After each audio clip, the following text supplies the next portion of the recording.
Okay. Hello. Testing. What's good, everyone? Welcome to my channel. If you're new, my name is Miranda Kay, and I just want to go ahead and let's just jump right into it, okay? So, actually, today's topic is about creativity, and it really just struck me because I was in a church conference yesterday, and we were talking about apps and how important it is, one, for business development, for security, everything that's like revolving around this time. And one of the things that struck me the most was the lack of creativity. All of the people in the forum were, generally speaking, teens or children. And they would just say, yeah, we use social media for, maybe just helping each other with homework, communicating with each other, or we use social media for games. And the thing that they kept talking the most about was TikTok. Now I can proudly say I do not own a TikTok, but I can sadly say that I also have I've had my own experiences one day, and it ate up so much of my time. So what I noticed is there's one video clip, and people end up just like reusing the same song over and over and over again. So you may meet, it's raining out here. I was gonna go outside and film, but I just moved, and where I am, they have they're playing Radiohead in rainbows, and the rain is coming down, so it's like super soothing for me. It's super soothing, but I have to throw that aside because I did get some new equip. Hey. So hopefully that will block out all of the noise. Or actually, it's like white noise right now because of the rain. And yeah, so it's putting me in this creative mood, anyways. So I was really like thinking hard about this. Like, why are people not so creative? Like, if you're gonna, so let me explain the TikTok. Let me go back. So TikTok is like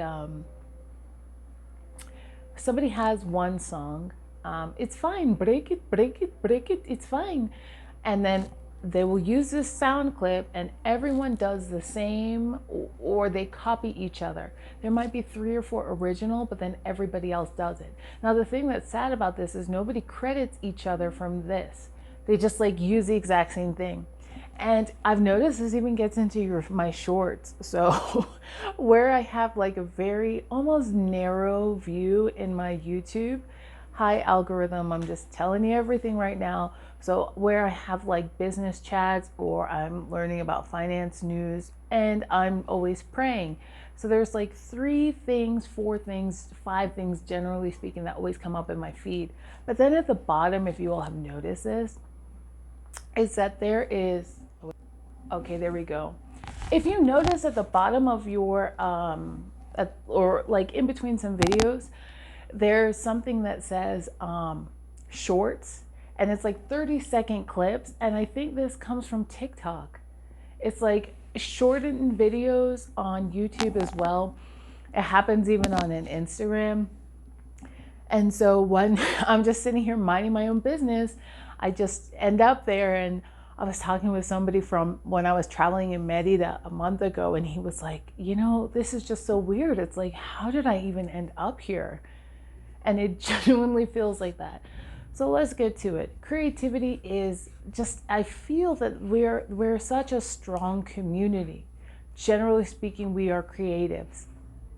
Now, what do I love about creativity? Okay, when I think about this, and you guys know how I used to travel with the Grateful Dead when I lived in the United States, and I did a lot of work with them, on the administrative end. So what do I love about creativity? What do I love about that? What do I love about that? Okay, so you have an original group that starts, that's very small. In their time, they were just like, I'm using this as an example, I'll probably go to others later, but you have this group that they were so like, okay, so weird for their time. And their auditorium was barely filled up. And then later, years and years later, I mean 20, 30, 40, 50 years later, so maybe we're not in the Fillmore in 1969, or we're not in Madison Square Garden in 74, but when I graduated, I wrote my first book about this. Before I moved to Mexico, I came to the Fare Thee Well tour. And this was like, the whole auditorium was packed. And 2-3 generations later, this band had blown up beyond anyone's imagination. Looking at, like, somebody posted photographs. Hey, listen, look at this, what happened here in Santa Clara, in the 60s. And now look in 2014, it was packed. So this is originality. No matter what happens, yes, okay, sometimes people end up like, recreating some songs, but Jimi Hendrix, but the Wailers and Bob Marley, people who are able to blend and have their own flair on things, Picasso, William Shakespeare, sometimes it doesn't begin, you don't blow up at the beginning, but for those of you, because I am speaking, I know which audience, you guys are my audience, right? We are creatives, we are entrepreneurs, we are original minds, and we're forward thinkers, we're trendsetters, we're audifiers. So for those of us who are in that space, it's just kind of like, well, why wouldn't we? Why wouldn't we be creative? But I want to let you all know why it's not a competition and why we're creating. Because we have apps like TikTok and people are not afraid to just copy.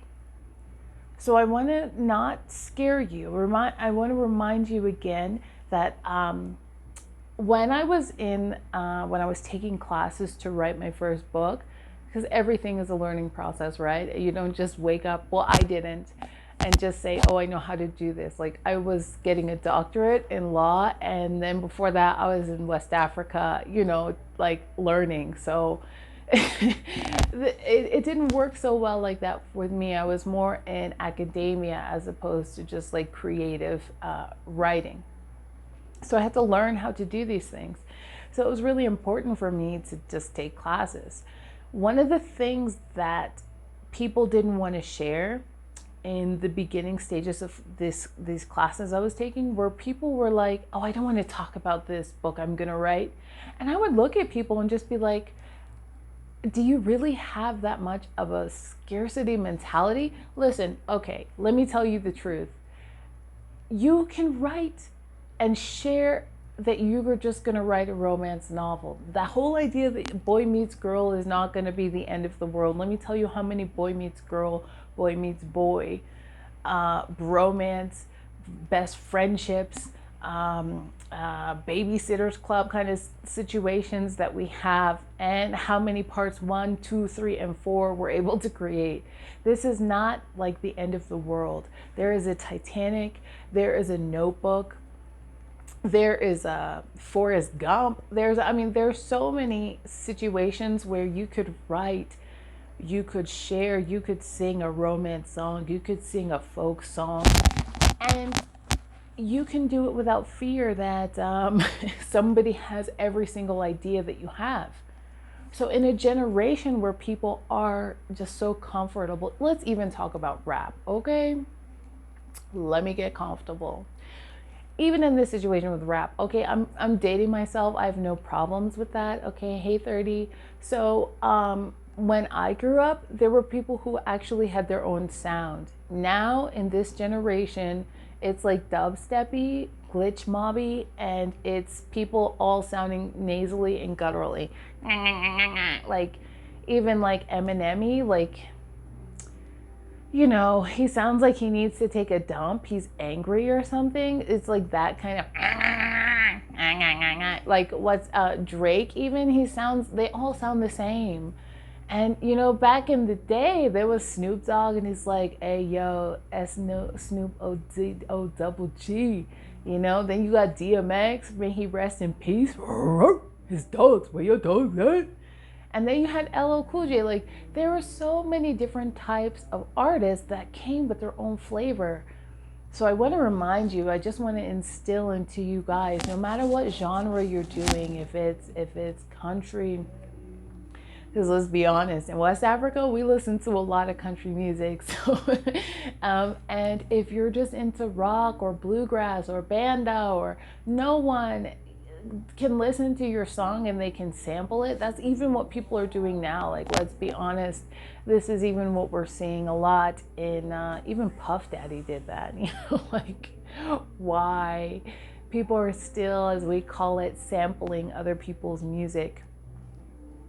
So I want to just remind you guys, keep your heads up, okay? It's not the end of the world if you choose, or somebody gets a glimpse of some of the art that you're doing. Art is created. So if somebody wants to just like take that picture and do what they want with it, if they want to take your movie and do whatever they want with it, I want to share with you, I think I talked about this before in a previous video, that Dallas of the Chosen, I don't know if you guys have seen this show. I've been watching this show for almost a year since it's come out.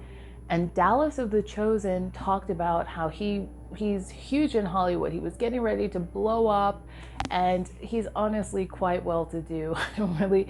And he made a film, and the film just like went to shreds, and he went from being like the next best thing to a nobody in a snap of a finger.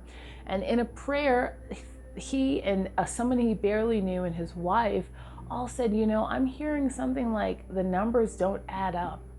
Now, in last year, when I started the Chosen, and when I started watching it, when it just came out, the first stream, I was saying, why is everybody posting the Chosen? And I remember being in quarantine in Rosarito in Baja California in Mexico. And I started watching the show, and I remember thinking, wow, this is so amazing. Now, if something does happen and you come across, I don't know, what some people call a failure, other people call it a cosmic convenience, and what others call a blessing, it's not the end of the world. It's going to work out for good. What sometimes you think is going to be a mistake is going to end up to be the greatest thing, as long as you hold on to what is creative. And everything that is creative is something that you choose to invent. Now, I was listening to one guy who was getting his PhD when we were at the University of Arizona in Tempe. And he was saying, there's no such thing as anything creative. Everybody's just reinventing the wheel. Yes, and maybe not. Maybe some people are using things to stick together. Let's be honest. There will still be a Pepsi to your Coca-Cola. There will still be an Adidas to your Nike. It's not like this is the end. There will still be a Microsoft to your Apple. And we're not going to get into the politics of all of these people, but there will still be all of your creative ideas. It's not the end. If somebody wants to do that, then let them have that. Remember, there is more than enough for everyone, including you, and all of your desires and needs are met before you even ask. So tapping into this creative essence, this is one of the most important things. You guys, don't stop. Keep sharing with me some of your ideas for apps. I mean, I was actually one of my clients, she was on fire talking about this app she was getting ready to build. And the way things are going now, we have to stay creative. We have to. I mean, it's also divine instruction, right?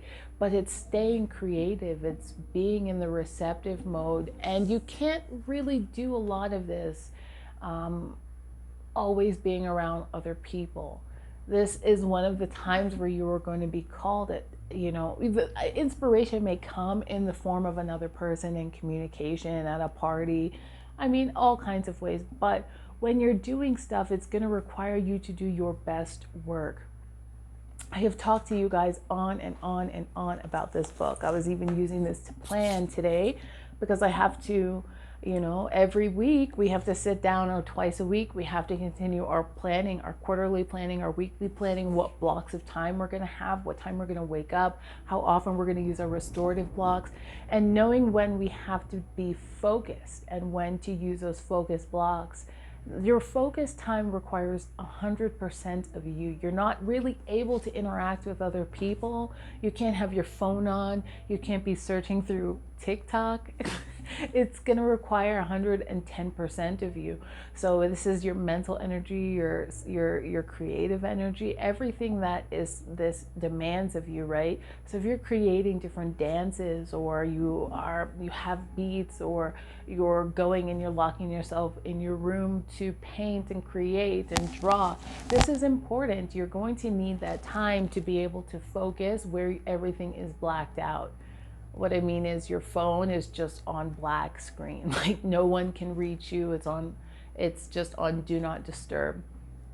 So during these times, you guys just power through as much as you can. You know, you don't necessarily have to trust me, but you're going to have to trust yourself, and you're going to have to trust God. You're going to have to know when to fast. You're going to need to know how to receive divine instruction.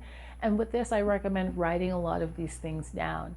A lot of the creativity that's going to come and stem from everything that you're experiencing in this season is going to come from dreams.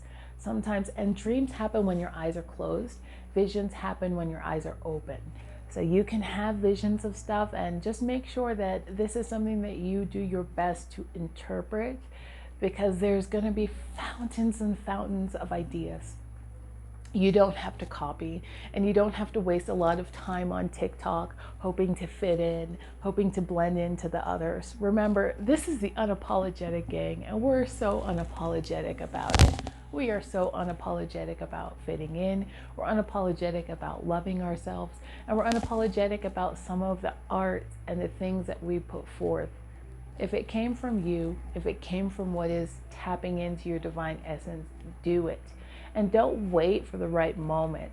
Okay, like, it's understandable. Let's just say maybe you ended up moving somewhere and you needed to, like, okay, like you just needed to wait for the moment to do a thing or two. Like, you know, your room is a mess and you need to clean it up so you can honestly spend time doing what you love. That is something that, okay, like, give yourself 1.5 days. Get your stuff organized, but don't wait for the inspiration to come. That's called waiting. Just go. Do it now. Do it now. Okay, guys, please, I really would love to hear from you. Type I am a creative if you get to the end of this video. And yeah, maybe I would love to find a place to link up. You know, they're talking even about places like Clubhouse. Some people are saying it's one of the best things to happen, and you can, you know, make connections with people all over the world. But I've also heard that it's kind of a waste of time. I was offered an invitation. So, oh wait, let me explain this to you.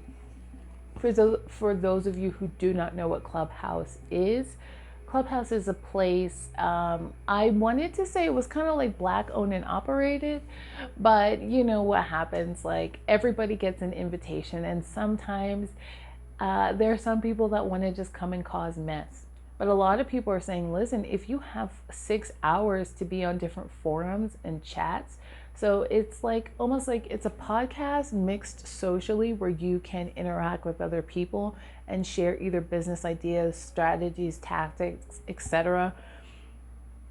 But let's be honest, if you're busy, if you have 7 or 8 other pursuits, you really don't have 6 hours to sit on Clubhouse and talk to everybody, or just like prove that you're an entrepreneur.